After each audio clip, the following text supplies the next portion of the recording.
বিসমিল্লাহির রহমানির রহিম। আজ বৃহস্পতিবার 19 ডিসেম্বর 2024, 4 পৌষ 1431, 16 জামাদিউস সানি 1446।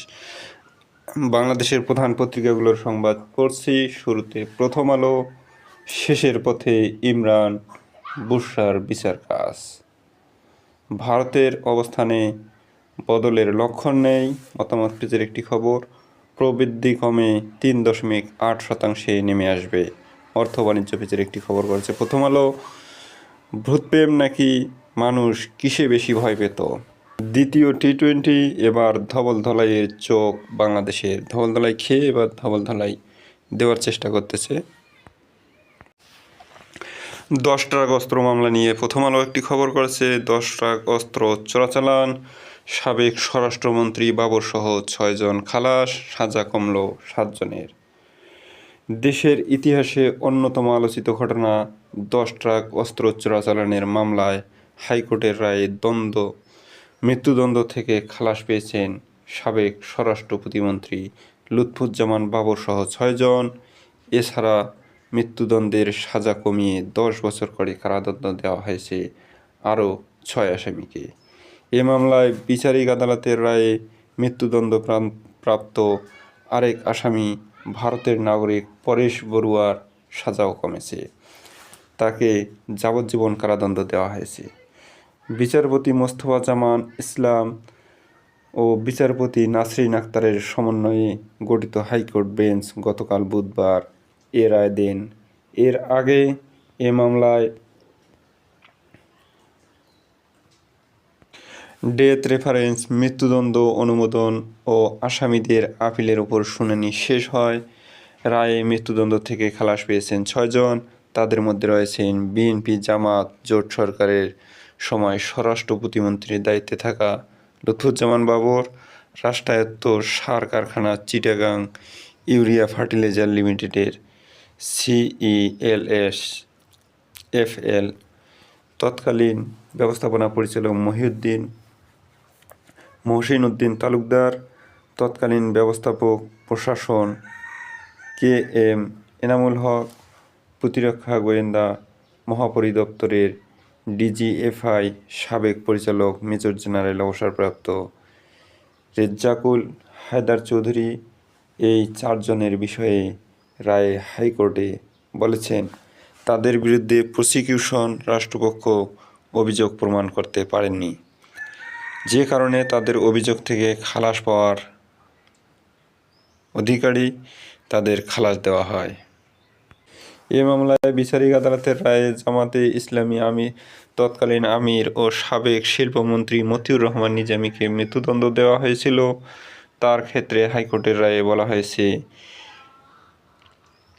মেরিটে বিষয়বস্তুর ভিত্তিতে খালাস দিয়ে তার মৃত্যু নিজামী আপিল অ্যাবেট পরিদপ্তর করা হলো।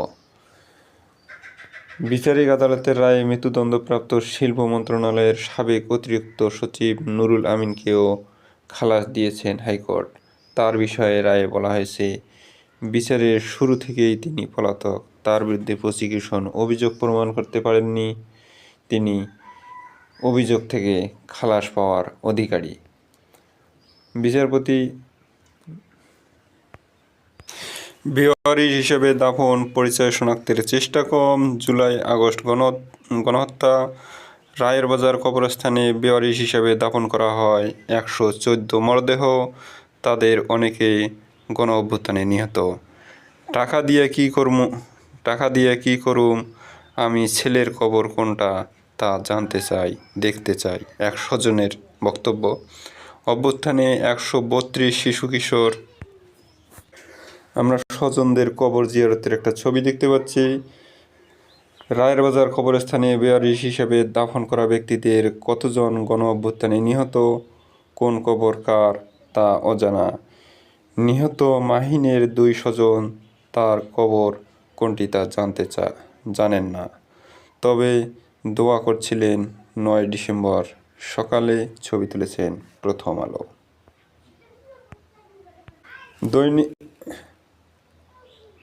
দৈনিক ইত্তেফাক, আবারও বিয়ের পিঁড়িতে মধুমিতা।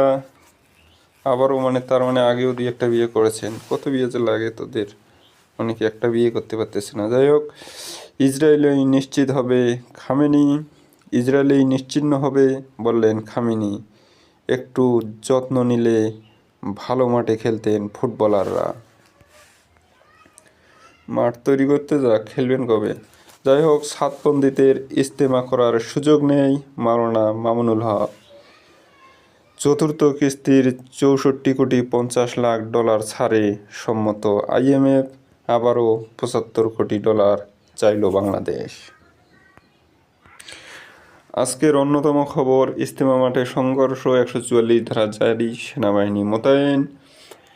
ইজতেমা মাঠে 7 ও জুবায়েরপন্থীদের সংঘর্ষ, নিহত 4, আহত শতাধিক, 144 ধারা জারি, সেনা ও PGB মোতায়েন। হত্যার প্রতিবাদে কাকরাইল মসজিদে জুবায়ের অনুসারীদের মিছিল সমাবেশ, লাশের দাবিদার নিয়ে ডামেকে সংঘর্ষ, ঢাকা মেডিকেল কলেজে সংঘর্ষ। শ্রীপুরে সড়ক অবরোধ করে বিক্ষোভ, হত্যায় জড়িতদের ছাড় দেওয়ার কোনো সুযোগ নেই বললেন স্বরাষ্ট্র উপদেষ্টা। এই খবরে বিস্তারিত বলা হয়েছে, টঙ্গীর বিশ্ব ইজতেমা ময়দানে মাওলানা মোহাম্মদ সাদ কন্ধলবি ও মাওলানা জুবাইরুল হাসান কান্দলবি পন্থীদের মধ্যে রক্তক্ষয়ী সংঘর্ষের ঘটনা ঘটেছে। এতে উভয় পক্ষের 4 মুসল্লি নিহত হয়েছেন বলে জানান স্বরাষ্ট্র উপদেষ্টা লেফটেন্যান্ট জেনারেল অবসরপ্রাপ্ত জাহাঙ্গীর আলম চৌধুরী। এ ঘটনায় শতাধিক মুসল্লি আহত হয়েছেন। গত মঙ্গলবার রাত 3টার দিকে ইজতেমা ময়দানের বিদেশি নিবাসের ছাউনিতে এ ঘটনা ঘটে। নিহতরা হলেন কিশোরগঞ্জের পাকুন্দিয়া থানার এগারসিন্ধু গ্রামের আমিনুল ইসলাম বাচ্চু 17 বছর বয়স, বগুড়ার তাইজুল ইসলাম 65 ও ঢাকার দক্ষিণ খানের বেরাইত এলাকার মোহাম্মদ আব্দুস সামাদের ছেলে বেলাল হোসেন 60। নিহত অপর ব্যক্তির পরিচয় পাওয়া যায়নি, তার মৃতদেহও মেলেনি। এ ঘটনার জেরে গতকাল বুধবার সকালে এবং দুপুরে ইজতেমা মাঠ ও স্টেশন রোড এলাকায় লাঠিসোঁটা নিয়ে দুই পক্ষের মধ্যে ধাওয়া পাল্টা ধাওয়া হয়েছে। এছাড়া সংঘর্ষে আহতদের ঢাকা মেডিকেল কলেজ হাসপাতালে ভর্তি করা হয়। এখানেও দুই পক্ষের মধ্যে হাতাহাতি ও সংঘর্ষের ঘটনা ঘটে। পরিস্থিতি নিয়ন্ত্রণে অনেক টঙ্গী ইজতেমা ময়দান। পরিস্থিতি নিয়ন্ত্রণে আনতে টঙ্গী ইজতেমা ময়দান, ঢাকা মেডিকেল কলেজ ও টঙ্গী আরও বেশ কয়েকটি স্থানে সেনাবাহিনী ও বিজিবি মোতায়েন করা হয়েছে।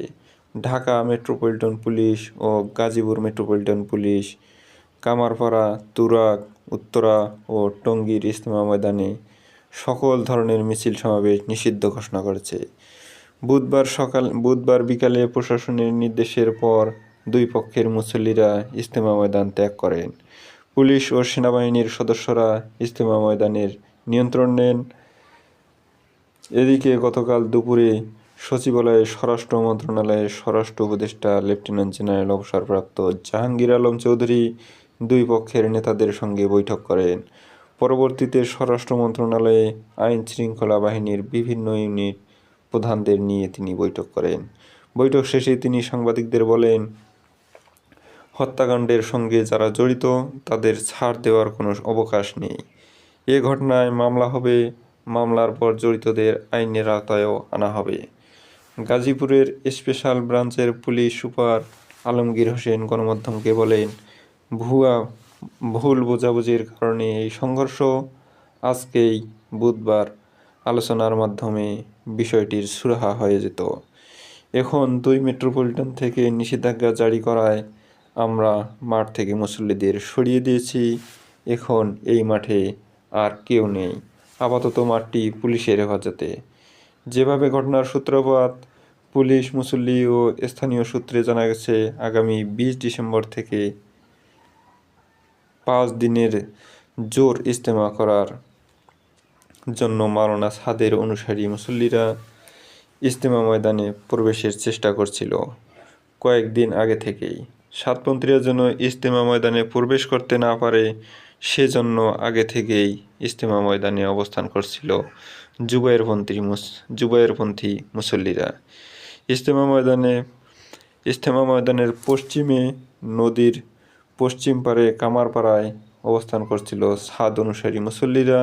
মঙ্গলবার রাত 2:30টার দিকে মাওলানা সাদ অনুসারী শত শত মুসল্লি কামারপাড়া ব্রিজ পার হয়ে ইজতেমা ময়দানের বিদেশি নিবাসের গেট দিয়ে ময়দানে প্রবেশ করে। এ সময় পাহারায় থাকা জুবায়ের অনুসারীদের মারধর করে ফটক খুলে ময়দানে প্রবেশ করেন সাতপন্থীরা। ময়দানের বিভিন্ন স্থানে ঘুমিয়ে থাকা জুবায়েরপন্থী মুসল্লিদের ওপর হামলা চালায় সাতপন্থী মুসল্লিরা। জুবায়েরপন্থীরাও প্রতিরোধ করে। এতে উভয় পক্ষের মধ্যে সংঘর্ষ বেঁধে যায়। আহত হন শতাধিক মুসল্লি। তাদের উদ্ধার করে টঙ্গী শহীদ আহসানুল্লাহ মাস্টার জেনারেল হাসপাতাল ও ঢাকা মেডিকেল কলেজ সহ বিভিন্ন হাসপাতালে পাঠানো হয়। এর মধ্যে ঢাকা মেডিকেল কলেজ হাসপাতালে 35 জনকে ভর্তি করা হয়। শহীদ আহসানুল্লাহ মাস্টার জেনারেল হাসপাতালে চিকিৎসা দেওয়া হয় 65 জনকে। অন্যদের বিভিন্ন হাসপাতালে চিকিৎসা দেওয়া হয়। তাদের মধ্যে আমিনুল ইসলাম বাচ্চু ও তাইজুল ইসলাম আহসানুল্লাহ মাস্টার জেনারেল হাসপাতালে এবং বেলাল হোসেন ঢাকা মেডিকেল কলেজ হাসপাতালে নেওয়া হলে চিকিৎসক তাদের মৃত্যু ঘোষণা করেন। তাবলিগ জামাতের শুরাই নিজাম মাওলানা জুবায়ের অনুসারী মিডিয়া সমন্বয়কারী হাবিবুল্লাহ রায়হান নিহতদের মধ্যে 3 জনকেই তাদের এবং মাওলানা সাদ অনুসারী মিডিয়া সমন্বয়কারী মোহাম্মদ সায়েম নিহত মুসল্লি বেলাল হোসেনকে সাদ সমর্থন বলে দাবি করেছেন। এদিকে বুধবার দুপুরে ঢাকা মেডিকেল কলেজ মর্গে বেলাল হোসেনের ময়নাতদন্ত সম্পন্ন হয়। এরপর স্বজনরা লাশ বুঝে নেন এবং দাফনের উদ্দেশ্যে গ্রামের বাড়ি ফরিদপুর সদর উপজেলার কুঠিবাড়িতে রওনা দেন। রাজধানীর বাড্ডায় বেড়াইদ এলাকায় থাকেন তারা। এর আগে শাহবাগ থানার উপপরিদর্শক SI মাজারুল হক মরদেহের সুরতহাল প্রতিবেদন তৈরি করেন। মরদেহের বুকের বাম পাশে ও বাম বগলের নিচে আনুপাতিক 1.5 ইঞ্চি পরিমাণ একটি কাটা রয়েছে বলে সেখানে উল্লেখ করা হয়। আহতদের তালিকা আমরা দেখতে পাচ্ছি, অনেক আহত হয়েছেন।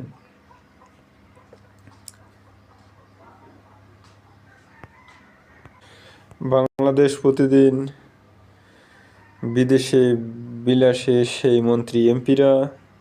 ইজতেমা মাঠের সংঘর্ষের খবর মোটামুটি সব পত্রিকায় এসেছে। তত্ত্বাবধায়ক ফিরবে যে প্রক্রিয়ায় 300 আসনে প্রার্থী দেওয়ার যোগ্যতা অর্জন করেছি সৈয়দ মোহাম্মদ রেজাউল করিম। 1 ম্যাচ আগেই সিরিজ জয় বাংলাদেশ ক্রিকেটের। দৈনিক সমকাল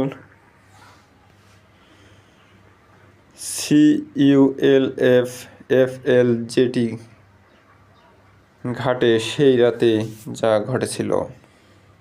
ইজতেমা মাঠ দখল নিয়ে সংঘর্ষ, ঝরল 4 প্রাণ রক্তাক্ত বিরোধীর নেপথ্যে।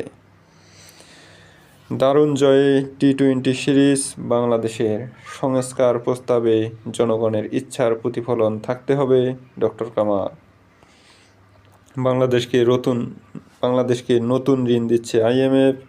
কেউ যেন দলের নাম ভাঙিয়ে অপকর্ম করতে না পারে তারেক রহমান। দৈনিক কালের কণ্ঠ কমিশনের প্রস্তাবে ফুঁসছে প্রশাসন, টানা সংকটে ধুঁকছে শিল্প। IMF-এর শর্ত মানলে খেলাপি ঋণ 5 লাখ কোটি টাকা ছাড়াবে। শিক্ষার্থী নাইমুল মৃত্যুর 5 বছরেও বিচার পায়নি পরিবার। ন্যায় বিচার, সমতা ও সাংবিধানিক শাসনের প্রহরী সুপ্রিম কোর্ট, বললেন প্রধান বিচারপতি। নির্বাচনের সময় নিয়ে রাজনৈতিক দলগুলোর মিশ্র প্রতিক্রিয়া। বিএনপি, জামাত, সিপিবি, আওয়ামী লীগ দ্রুত নির্বাচন চায়। ব্যক্তি স্বার্থের জন্য কাউকে সুযোগ দেওয়া হবে না, তারেক রহমান। ইজতেমা মাঠ রণক্ষেত্র, 4 জন নিহত। বাবর সহ 6 জন খালাস, সাজা কমল 7 জনের। 10 ট্রাক অস্ত্র মামলার রায়।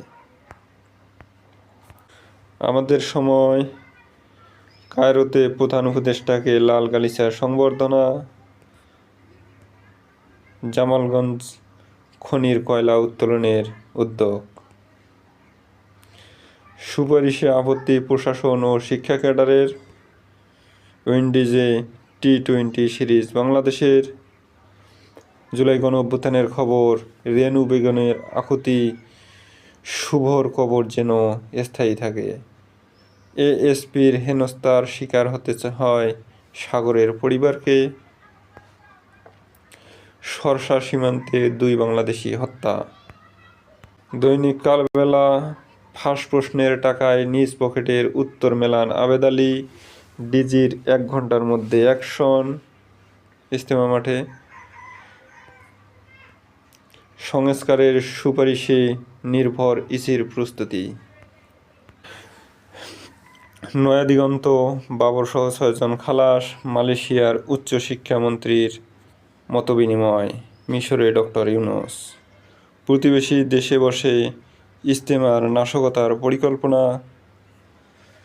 ভোটের মাধ্যমে জনসমর্থন পাওয়াই হলো আস্থার প্রতিফলন। যুগের আলো দিনে 4 থেকে 5 হাজার বাংলাদেশি কর্মীকে ভিসা দিচ্ছে সৌদি। গঠন হচ্ছে জুলাই গণঅভ্যুত্থান অধিদপ্তর। এত অধিদপ্তর দিয়ে কী করবে? কাজ একটাও ঠিক মতো করে না। দৈনিক যুগান্তর বিদায় বলে দিলেন অশ্বিন। বাবরসহ 6 জন খালাস, পরেশের যাবজ্জীবন। 31 দফা বাস্তবায়ন করে নির্বাচনের জবাব দেব তারেক রহমান।